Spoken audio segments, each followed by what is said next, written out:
Հայկական քաղցր շարոցի մասին հետաքրքիր փաստեր։ Սա հայկական հանրահայտ քաղցրավենիքն է, որը հաճախ զարդարում է տոնական և ամանորյա սեղանները։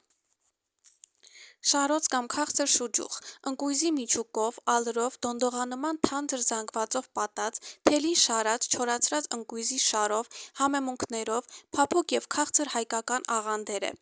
Ավանդական շարոց անվանումն ավելի ու ավելի քիչ է հանդիպում, Հայաստանում ավելի ու ավելի հաճախ այն անվանում են շուջուխ։ Շարոցը հայկական ամանորյա սեղանի պարտադիր մասն է։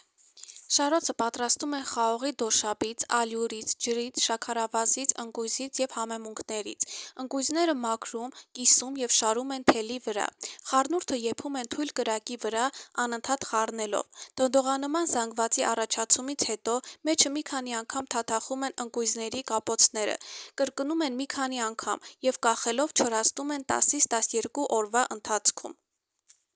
Շարոցի համի վրա ազդողը պատրաստման առանձնահատկությունն է։ Խաղողի քաղցուի մշակումը բենտոնիտով, հնեցումն ու քամումը։ Ավանդական բաղադրատոմսում թարմ խաղողի քաղցուն քամում են շորով և բենտոնիտի փոխարեն մշակում հողով, որպեսզի չեզոքացնեն թթուները։ Շարոցն ավելի փափուկ է, քան չուրխելան։ Բացի այդ, շարոցում օգտագործվում է դարչին, մեխակ, հիլ համեմունքների խառնուրդը։